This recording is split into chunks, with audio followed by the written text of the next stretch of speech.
మాజీ మంత్రి senior YCP నేత ముద్రగడ పద్మనాభం కుమారుడు ముద్రగడ గిరిబాబు ప్రతిపాడు నియోజకవర్గ వైసీపీ ఇన్ఛార్జిగా నియమితులైనప్పటి నుండి నియోజకవర్గంలోని వైసీపీ నాయకులు కార్యకర్తలతో ఆత్మీయ సమావేశాలు నిర్వహిస్తున్నారు. దీనిలో భాగంగా ముద్రగడ గిరిబాబు తన తండ్రి ముద్రగడ పద్మనాభంతో కలిసి శుక్రవారం ప్రతిపాడు మండలం ఒమ్మంగి గ్రామంలో ఆత్మీయ కలయిక కార్యక్రమాన్ని నిర్వహించారు. ముందుగా మాజీ ముఖ్యమంత్రి వైఎస్ రాజశేఖర రెడ్డి విగ్రహానికి పూలమాలలు వేసి ఘనంగా నివాళులు అర్పించారు. ఈ సందర్భంగా గిరిబాబు మాట్లాడుతూ ముద్రగడ కుటుంబానికి నియోజకవర్గ స్థాయి నుండి రాష్ట్ర స్థాయి వరకు అత్యున్నత స్థానానికి ఎదగడానికి గల కారణం ప్రతిపాడు నియోజకవర్గ ప్రజలే అన్నారు. మితభాషిగా ఉన్న ముద్రగడను ఉద్యమ నాయకుడిగా ప్రజానాయకుడిగా చేసిన ఘనత ప్రతిపాడు నియోజకవర్గ ప్రజలకే దక్కుతుందన్నారు. ప్రతిపాడు మండలంలో 2 ఇరిగేషన్ ప్రాజెక్టులు తెచ్చిన ఘనత ముద్రగడ కుటుంబానికే దక్కుతుందన్నారు. మన రాష్ట్రంలో ఒకే మండలంలో 2 ప్రాజెక్టులు ఎక్కడైనా ఉన్నాయి అంటే అవి కేవలం ప్రతిపాడు మండలంలోనే ఉన్నాయని గిరిబాబు తెలిపారు. రాష్ట్రంలో జగన్మోహన్ రెడ్డిని మళ్లీ ముఖ్యమంత్రి చేసేందుకు ప్రతి ఒక్కరూ కృషి చేయాలని గిరిబాబు కోరారు. మళ్లీ వైసీపీ ప్రభుత్వం అధికారం చేపట్టేందుకు వైసీపీ కార్యకర్తలు నడుం బిగించాలన్నారు. ప్రతిపాడు నియోజకవర్గ ప్రజలు నా తాతను తండ్రిని ఆదరించినట్లే నన్ను కూడా ఆదరిస్తారని, మీ నమ్మకాన్ని వమ్ము చేయకుండా ప్రతిపాడు నియోజకవర్గాన్ని అన్ని విధాలా అభివృద్ధి చేసి నియోజకవర్గ ప్రజల హృదయాల్లో చిరస్థాయిగా నిలిచేందుకు కృషి చేస్తారని తెలిపారు. ఈ కార్యక్రమంలో ఆయన వెంట నియోజకవర్గ వైసీపీ నాయకులు మరియు కార్యకర్తలు పాల్గొన్నారు. అదే చెప్పి పెంచారండి, అదే నమ్ముతూ ఉన్నాం. మా తాతయ్య గారు, మా నాన్నగారు ఇదే మండలంలో 2 ఇరిగేషన్ ప్రాజెక్టులు కట్టించడం జరిగిందనే విషయం మీరు అందరికీ తెలిసిన విషయమే. 1000 ఎకరాలు బీడు భూములుగా ఉన్నాయన్నీ ఈవేళ సస్యశ్యామలంగా మార్చి వందలాది రైతులు, వేలాది కుటుంబాలు ఈవేళ ఆ 2 ప్రాజెక్టులు ఉపయోగపడుతున్నాయనే విషయం తెలుసుకుంటే చాలా చాలా ఆనందంగా ఉంటుందండి.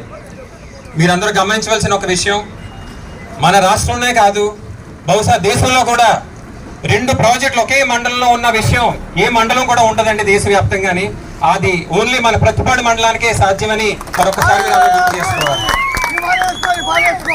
ఆయన ఎప్పుడు అంటుంటారు, ఇది సాధ్యం అంతా కూడా ప్రజల కష్టం, ప్రజలు సహకరిస్తేనే మనం చేయగలిగాం తప్ప మరొకటి లేదని ఆయన ఎప్పుడు చెప్తుంటారండి.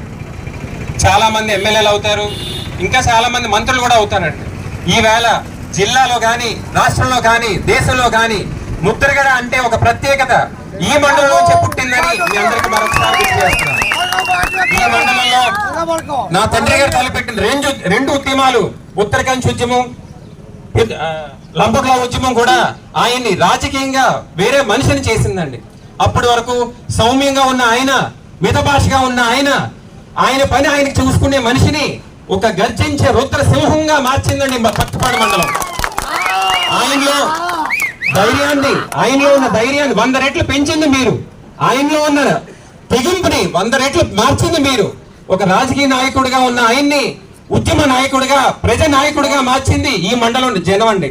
ఇప్పటికీ కూడా ముద్రగడ కుటుంబం ఉన్నంత వరకు ఈ మండలం అందరికీ, ప్రతిపాడు నియోజకవర్గం ప్రజలందరికీ మేము రుణపడి ఉంటామండి.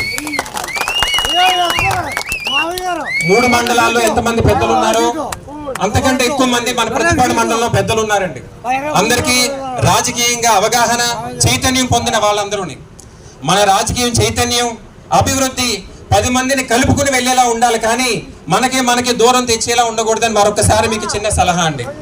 ఎందుకంటే నాన్నగారు ఇప్పుడు చెప్తుంటారు, నువ్వు తొందరగా వెళ్ళాలంటే సింగిల్ గా వెళ్ళు, కానీ దూర ప్రయాణం చేయాలంటే 10 మందితో కలిసి వెళ్ళంటుంటారండి. మనం తలపెట్టిన కార్యం సుదీర్ఘ ప్రయాణంలో జగన్ గారిని ముఖ్యమంత్రి చేయడమే మన లక్ష్యం.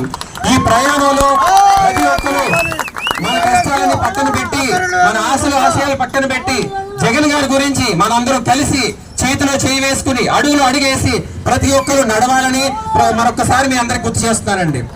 నాన్నగారిని ఏ విధంగా అయితే ఆశీర్వదించారో, ఏ విధంగా అయితే ఆయన నడిపించారో, ఏ విధంగా అయితే ఆయన ఈ స్థాయికి తీసుకొచ్చారో అదే ఆశీర్వాదం నాకు ఇమ్మని, మిమ్మల్ని ఆప్యాయతగా పలకరించుకుంటూ అత్యంత గౌరవంగా చూసుకుంటానని, మీరందరూ గర్వపడేలా మన నియోజకవర్గానికి పేరు ప్రఖ్యాతులు తెస్తానని మరొకసారి మీ అందరికీ సెలవు చేసుకుంటాను.